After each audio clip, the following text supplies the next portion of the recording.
Back in 2020, before the world went into lockdown, and before Ireland went into their 666 days and 6 hours of COVID restrictions, back in 2020, I managed to visit Moscow for the first time. And while I was there, I spent an afternoon walking around the city.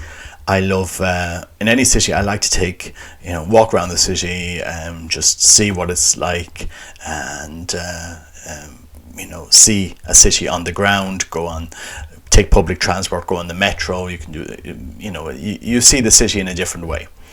And I've done this, hundreds of places that I've visited in my lifetime. And so one afternoon I was visiting the Kremlin. You can just take a tour around the Kremlin. I visited the Cathedral of the Annunciation in the Kremlin. Many people don't know, but the Kremlin inside has many beautiful different churches, absolutely spectacular churches, which have the remains of the Tsars and the princes of Russia. So if someday, hopefully, people will have the chance to visiting, I did see. I went to those churches in the Kremlin. There's a beautiful museum as well to the Tsars. As I left the Kremlin, I crossed Alexander Garden outside the Kremlin and went towards a monument to Prince Vladimir. This is a monument that was built, I found out not very long ago. We're talking about, I nearly think it's 6 years. 6 years ago. Let me just double check. It was 2016, so it's 6 years ago. This monument to Prince Vladimir and his baptism was built outside the Kremlin. And it's really quite an impressive monument to stand in front of the statue of Prince Vladimir holding the cross. Is something quite incredible, everything about Moscow is very beautiful in the sense that with the river Moskva, Saint Saviour's Cathedral, which has been rebuilt after the communists destroyed it. So if you walk down from the Kremlin, you're walking from Prince Vladimir's monument, and then you can go on to the Cathedral of Saint Saviour, which is just incredibly beautiful. In that cathedral, where the Patriarch of Moscow would often celebrate ceremonies, below there they're actually finishing the construction of that cathedral, or they were 2 years ago when I was there. So the crypts were all being done up, the chapels, and it was just incredibly beautiful. Many people don't know, but in the last 20 years, and under Putin really, there's been more churches rebuilt or constructed, more images of Our Lady commissioned than under any leader ever in the history of Russia. And there is no comparison to what has happened. You've seen this constant rebirth of the Orthodox faith, a rebirth and an emergence of the Orthodox faith in Russia. That's simply the facts. That's what has happened. And if anyone's thinking in this video that I'm taking sides in what is going on in Ukraine at the moment, my wife family is from Ukraine, so I am very, very strongly against this conflict. I think it's a horrific failure for humanity, a horrific failure for Ukraine and Russia. There's no other way to say it, but it's sadly, this is the situation we find ourselves in at the moment in this conflict. And really, over the last number of years, since the invasion of Crimea, since those eastern parts of Ukraine were taken by separatists, you could see this battle raging between Russia and Ukraine. We could see this back in the day when Poroshenko was there. He was trying to bring Ukraine, along with other countries, into that customs union with Russia. And you could see Ukraine was held as a tug of war between the West and the East. Ukraine. And not only was it a tug of war between the West and the East, it's a tug of war between religion as well. Ukraine is one of the most religious countries that you could find in the world, but very divided. So you have this fight within Orthodoxy. You have the Patriarch of Constantinople, Patriarch Bartholomew. You have the Patriarch of Moscow, Patriarch Kirill. In this fight for the Orthodox faith in Ukraine. Some parts of the Orthodox were trying to create an independent church, and others wanted to remain united with the Russian church, the Ukrainian Orthodox Church. You also have Greek Catholics, mostly towards Poland, mostly towards the west of Ukraine. You have Roman Catholics. It's a very, very divided and interesting country, a vibrant country in a way. The Ukrainian church, the Ukrainian country. I suppose what's really missing in this whole narrative, in this whole news debate that we have, we forget that there are 8 million Russians living within the territorial boundaries, the internationally recognized territorial boundaries of Ukraine.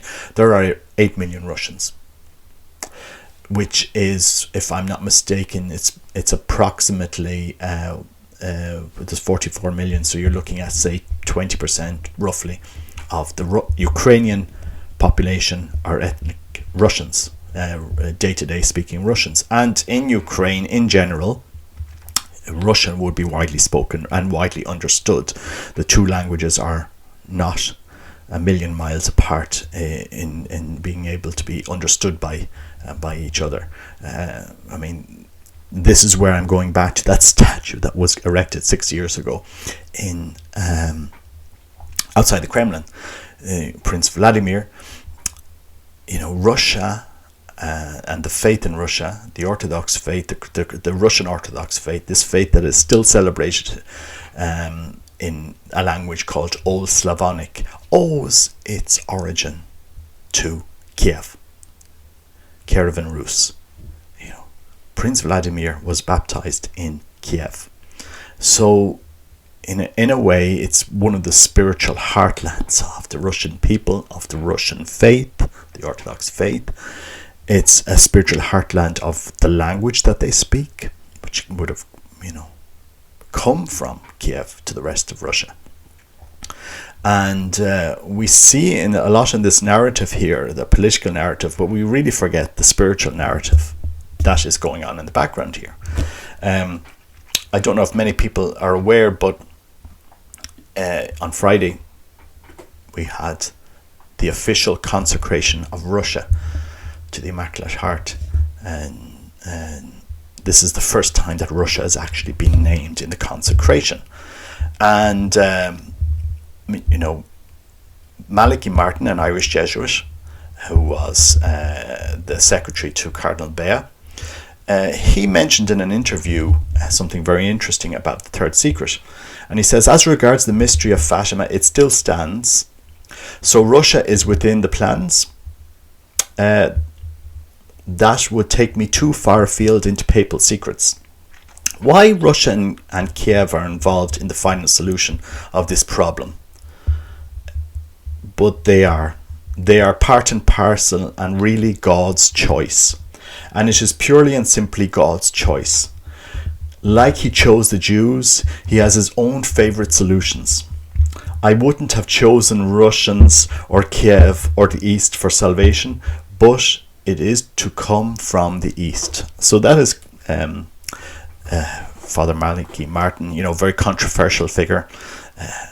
But he seems to have, a lot of knowledge about this whole problem that we seem to be facing now in the world. This war between Ukraine and Russia. This war between East and West, really, if we think about it.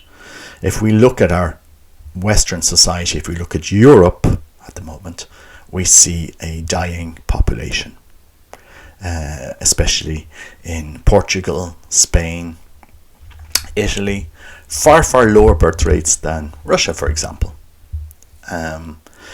We see in general in Europe a far, far lower birth rate, and you cannot a society can survive many things, but it cannot survive the disappearance of their children. And it's very sad when you think about it. In Ireland, we not only allowed abortion in, we celebrated it. And we saw our population birth rates decline by 15%. We saw 6,666 abortions a year after, celebrating abortion, which is, I found deeply disturbing. And while we go to the east, you can see this in countries in the east, Hungary, in Russia, example, they are celebrating the rebirth of their nations. They are celebrating, children. And that's simply what they're doing. Many people are giving out about Hungary, which hasn't taken sides in this conflict, it seems, and they've remained out of it.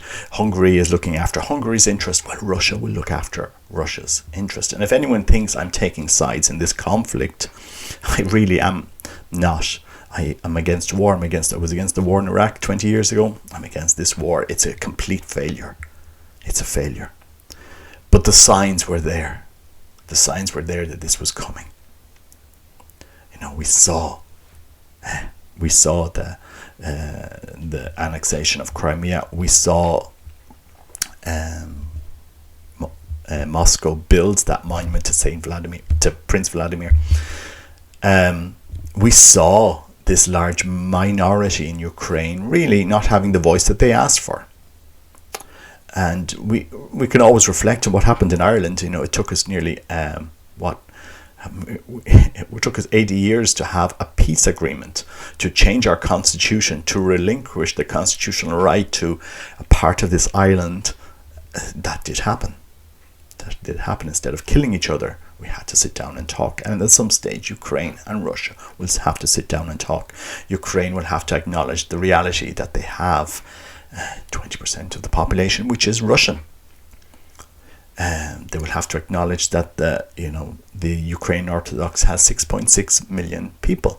For example, the Ukrainian Orthodox Church has 12,000 priests, has 2,000 nuns, 4,000 monks, and 258 monasteries. About roughly 12,000 parishes for 6.6 million people, which I find quite astounding. Those numbers, those are on Wikipedia. Who knows how accurate they are? But there's a lot of tug of information going on at the moment. But this war is not just a political war; it's a spiritual war. What's going on in Ukraine? We can see this playing out. We can see who's taking sides. If you look at, for example, Patriarch Kirill at the moment in Moscow, and you look at, for example, Cardinal Marx in Germany, you can see what's going on in this world. Who is celebrating what? Ask yourself those questions. Who is more Christian here? And it's quite astounding when you see the bishops of Europe, the bishops of Ireland, that really very quiet on the destruction of the faith, the destruction of the family, and we wonder why the faith is dying, because it's not being defended, it's not being preached. And when you look at the East, you see a very different picture. It's quite astounding that under the present regime, as it's called in Russia, there's been more icons and images of Our Lady painted, installed, commissioned than under any other leader that Russia has ever had. And I'm not defending what's the leadership of Russia. I'm just saying, quoting the facts that have happened. This has happened. As it was, under communism, thousands of churches were destroyed in Russia. Thousands of images. They carried out the icons and they put them on bonfires in Russia. This happened. Our Lady came to Fatima to warn the world about the errors of Russia spreading throughout the world. And they went from Russia, they went to China. Millions of people killed under communism. Vietnam. How many other countries that suffered under that regime that didn't want to recognize God in society. And once you go away from the truth, from God's law, God doesn't bless your society. And slowly, it will implode in itself. We see this often in the West, in our opulence as such. The sad reality is, in the West, we throw away 20% of the food we buy. And God can't bless this, when we leave millions starving in this world. It's what will come will be of our own making, because we have decided to distance ourselves from God, and that's simply what we have done. In Ireland, we celebrated the destruction of the child in the womb. It did happen. Can God bless that? And God has been sending his signs to Ireland. You celebrate this, okay. 2019, the figures that 6,666 children had been aborted. 2019, that year that the Pachamama was adored, where people prostrated in front of an idol in the Vatican. 2019, when COVID was initially unleashed on the world. 2020, the beginning of 666 days and 6 hours of lockdown, of restrictions of various types in Ireland. God, sometimes he sends a message. And for those of us who are willing to listen, we can see. And God won't be mocked. And God won't be mocked. And it's, who knows what will come unravel out of all of this that we are seeing at the moment. All of this, it's very interesting. The West has been pushing the buttons on this war for a long time. It's been paying for this war, funded. Russia didn't get all of their money from nowhere. It's been pushing Ukraine towards the EU, pushing it towards NATO.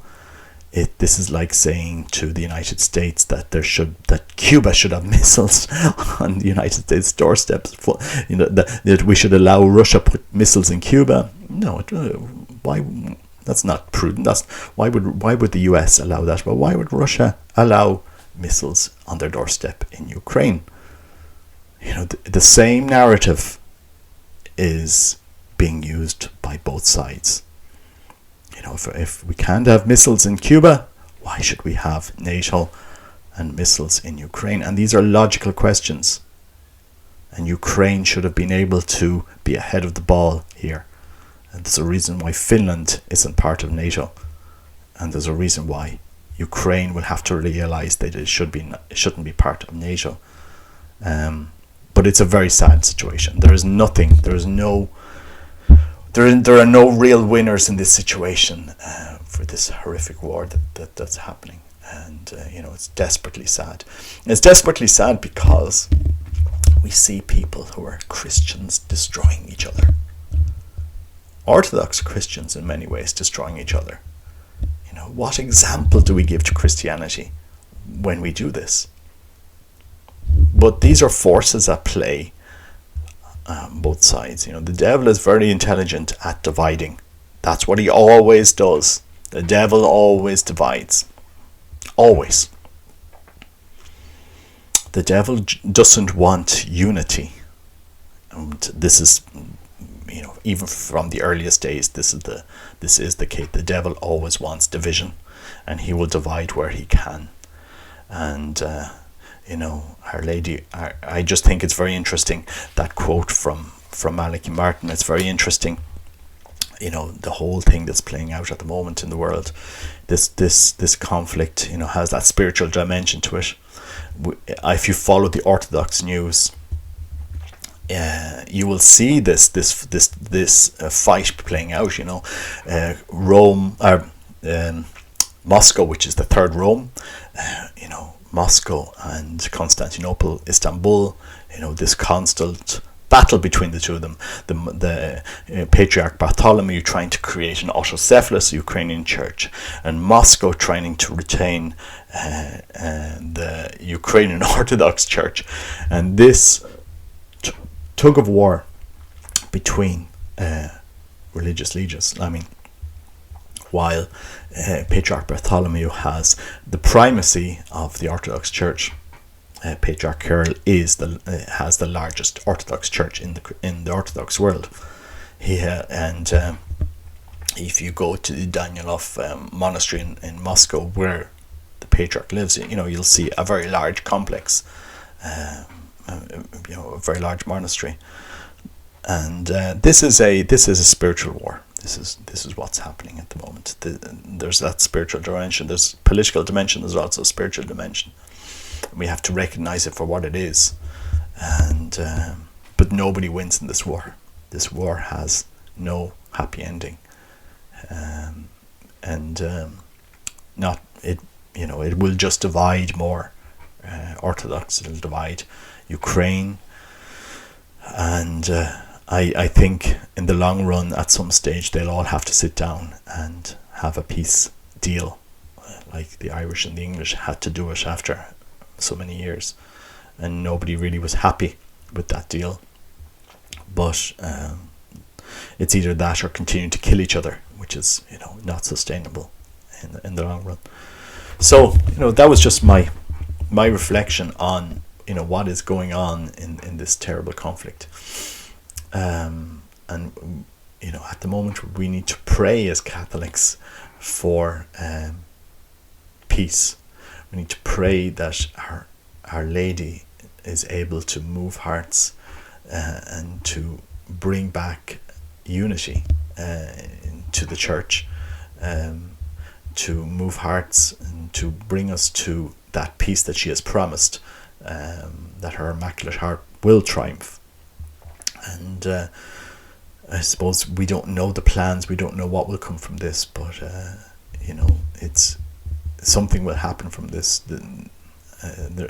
Our Lady has been preparing us for many years. It's not just Fatima. You look at Akita, you look at Kibeho, we look at Garabandal. She's been coming, she's been telling us what was happening, what was coming, and she's been pretty right in so many ways. And if we don't stop killing each other, if we don't stop destroying each other, will God allow this to continue?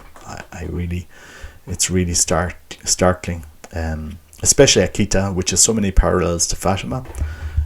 Actually, the same 39 degrees latitude, Fatima and Akita in Japan. The message of Our Lady of Akita is very stark, and the miracles she performed there were very clear. How many times does a statue have to cry before we take notice of that message? And that's really what happened in Akita. So these are sad times. We saw them coming. God has been preparing the world for what he has to tell us, and one way or the other. You cannot turn away from God. You cannot turn away from his truth. If you try to create your own truth, God allows nature to come back at us. A society that celebrates the destruction of the child, a society that celebrates the fall in fertility, which is what we have done. We are not able to replace our society. It can't survive. It can't survive. Italy can't survive 1.2 or 1.3 fertility. It can't literally survive. That society will implode generation after generation. And we celebrate this as a right, as something that we should respect. The destruction of the child. Millions and millions of abortions. We want to have the pleasure, but we don't want to have the fruits of this. It's all about self-pleasure, and slowly that destroys the person, it destroys society, one way or the other. It's very sad. But it's time to pray. It's time to return to Christ. It's time to return to Our Lady, to love her, and to ask her to end this conflict. This war will accomplish very little in Ukraine. It'll just divide and destroy people. But we need to have peace in our day. We need to, have peace. I somehow think that this war will drag out a lot longer. And let's hope that it doesn't cascade into Europe. And we have to pray that there is an end to this war. So let's hope that there is, because there are no winners. But when this is over, like so many wars, we need to understand that the Russian people are not our enemies just because the leadership have done this. The people remain very, very good people. I know many of them. I've been in Mount Athos, I've been to the monasteries, and Saint Pantaleimon monastery, the Russian monastery in Mount Athos twice. Beautiful monastery, beautiful Russian monastery. There's a lot of good people there, a lot of good monks who love the faith. And it's a sad time in a way, but we have to pray that there is an end to this. We have to pray. We have to ask Our Lady to intercede for us now, to intercede for Russia and Ukraine, and to see an end to this. God bless. Take care. Bye bye.